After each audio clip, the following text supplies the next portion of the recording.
在这个世界里有4条巨龙，他们别跑啊，给你们做介绍呢。A few moments later. 这就是巨龙的力量，所到之处尽是毁灭。虽然人类遭受了一些损失，但是问题不大。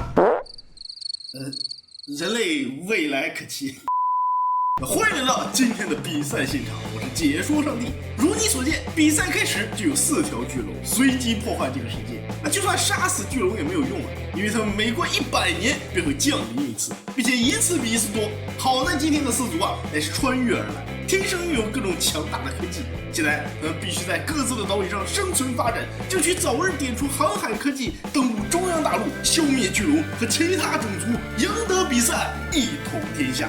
那么好，各位观众开始下注，精选出你最看好的种族。比赛现在开始。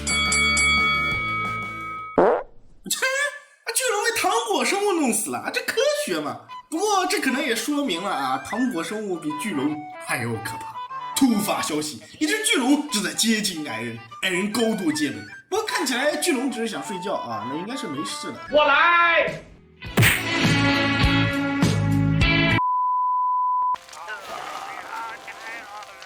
巨龙扬长而去，留下矮人帝国一地鸡毛。估计没个几十年都恢复不过来。又一只巨龙飞向兽人领土，看来兽人也在接的，不是，怎么又飞走了？我去。Later. 那好的，经过一番心理建设，巨龙再次降临兽人帝国。这次他是为了龙族尊严而来。接2个龙族突袭，兽人完全无法近身，巨龙即将拿下3少。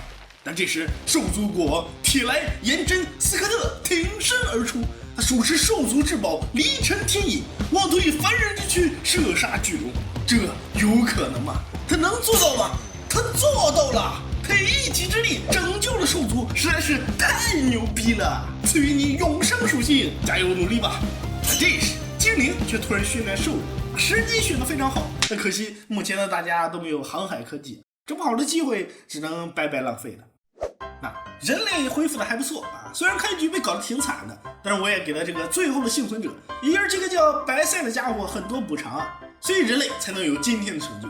但是跟其他种族比起来还是有一些差距的。于是25年，人类想找矮人结盟，两个饱受龙族侵害、发展缓慢的国家一拍即合，龙者协会成立，全称巨龙受害者协会，并一举成为目前最强大的势力。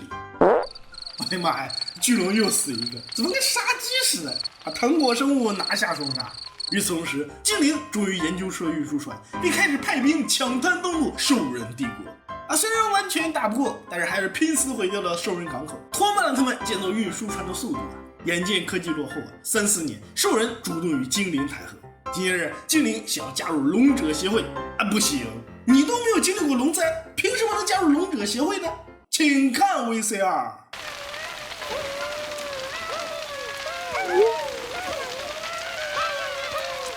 现在我们是统治了。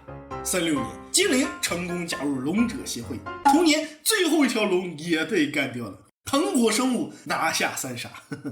人类代表协会宣战兽人帝国，兽人再次陷入危机。上次还只是打精灵1个这次却要打3个。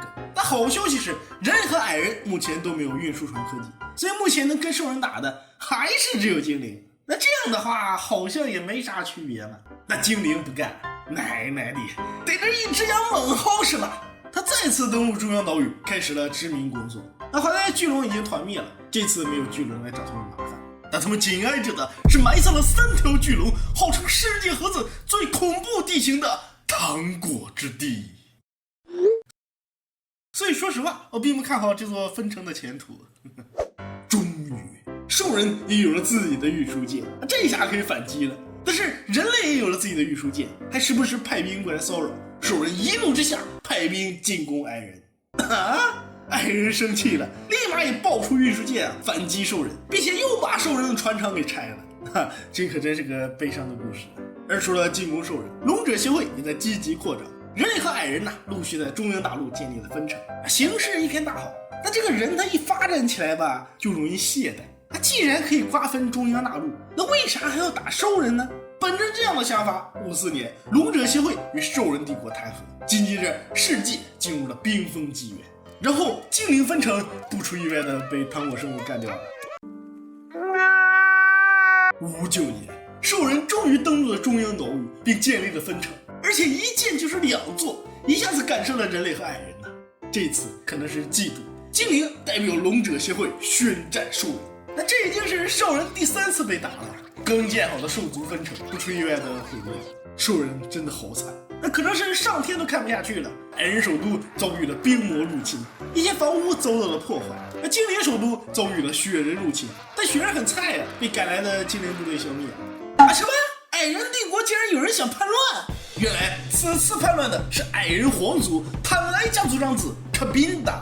他因为家族将皇位传给了3皇子多，从而心生不满，准备起兵谋反。68年，莱茵国成立，矮人帝国分裂。那作为盟友，精灵和人类迅速前来帮助矮人的评判，而他们评判的手段是干掉这里的所有人。最后在盟友的帮助下，矮人收复了世界。但这场叛乱也让矮人遭受重创，多年在中央大陆的精灵付之一炬。再加上冰封纪元严酷的自然环境，龙者协会决定暂时休战，等天气好点再说嘛。众人再次与兽人谈和，然后人类突然要解散协会，没有什么特殊的理由就是想换一种生活方式嘛，绝对跟人类目前是世界第一没有任何关系，并且解散后也暂时无意挑起争端希望大家不要多想84年联盟解散，世界暂时和平了。87年，雪人再次入侵精灵帝国不用说，这肯定是来报仇的。但可惜的是冰封纪元结束了，烈日纪元降临，小雪人们热死了不得不说非常合理。然后，好家伙，全员恶人是吧？我第一次见4族这种默契真就天气好点再说呗。90年，精灵宣战矮人，兽族宣战矮人，人类宣战兽人。兽人率先出动，妄图摧毁人类分城，结果却被人类大军反推回去，赔了夫人又折兵。而另一边，精灵本想进攻矮人，但是国内突发大火，这可是烈日纪元的大火，精灵损失惨重。矮人一看好机会立刻派出大军投身火海。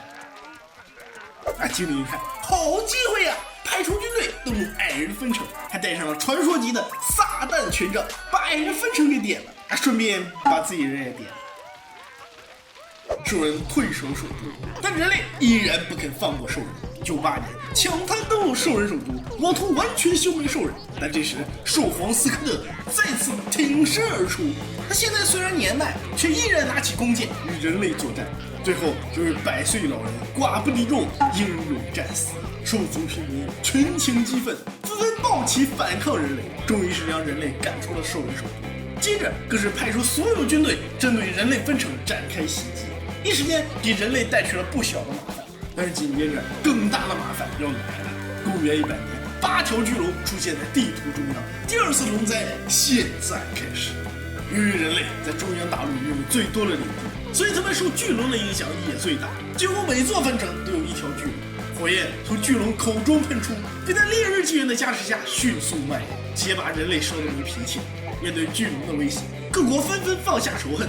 102年，人、兽、矮3国陆续谈和。108年，矮人与精灵谈和，世界和平。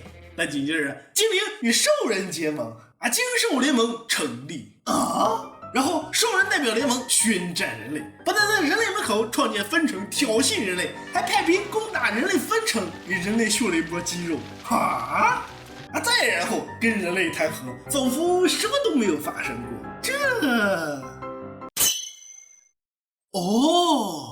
人类恍然大悟，赶紧递交加入联盟的申请。130年，人精兽联盟成立，紧接着精灵代表联盟宣战矮人。好嘛，原来是要打矮人呐，还搞这么复杂。矮人恐怕也没有想到，好好在家吃着火锅唱着歌，突然就成世界公敌了。那好在矮人抗揍虽然分城很快就没了，但是矮人首都3族一直打不进去就算是3族轮番上阵也不行。于是144年，针对矮人的战争结束了接着又是人类提出要解散联盟，可能是厌倦了联盟，想要一族静静吧。146年，联盟解散，然后人类想跟精灵结盟，好嘛，还一个族静静，原来早就找好下家了是吧？兽矮两族非常生气，151年人精联盟成立，然后矮人与兽人先后宣战人精联盟，兽人直接以中央大陆东南角为起点，顺时针扫荡人类分城，所到之处寸草不生。人类这次被打得非常惨，中央大陆的分城被连根拔起，然后兽人与联盟谈和，将战场暂时交给矮人。等174年，矮人也要跟联盟谈和了。这时，经过休养生息、国力翻倍的兽人准备再次宣战联盟，而这次兽人要动真格的了。176年，兽人宣战人精联盟，他们登陆人类首都，只为斩杀人王，为兽王报仇。但是他们并没有在第一时间见到人王，于是他们搜遍了每一间房屋，终于在东南角某座房屋找到了他。人王激烈反抗，却终究难逃一死。人类首都覆灭，人类卒。185年，兽人故技重施，登陆精灵首都。精灵同样没有组织起什么像样的抵抗啊。186年，精灵卒。这样的话，世界上只剩下兽人跟矮人两族。虽然矮人趁着刚才占据了大量土地，但是整体实力依然不如兽人。现在只要兽人想，那他就可以灭掉矮人，赢得比赛。但是他并没有那么做，也许是因为历代矮王从来没有主动宣战过兽人，也许是因为他想让比赛更有趣一些。总之，他决定给矮人一个机会，等到矮人追上自己时，再展开这场终极决战。事情发展的也很顺利啊。199年烈日纪元，两国人口仅仅差距100多人。但这时公元200年到了，16只巨龙出现在中央大陆，巨龙入侵再次开始。如同100年前一样，巨龙再次给这个世界带来了火焰与毁灭。但不同的是，这次巨龙面对的是比100年前更强大的对手。在龙灾之中，兽人帝国向矮人帝国宣战，真正的决战开始了。兽人们一边斩杀巨龙，一边与矮人作战。但就算如此，矮人们也完全不是对手，只能退守首都，这里固若金汤，除非兽人所有军队一起上，否则根本没有攻下来的可能。但兽人最擅长的就是创造不可能，正如兽王在不可能中斩杀巨龙，在不可能中顶住其他3族的进攻，今天也一样可以打破不可能，因为兽人永不为奴。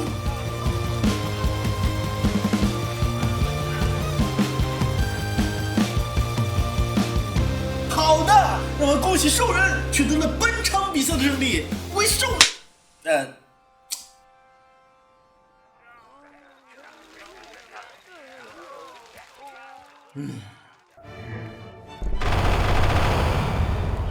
为兽人献上礼炮。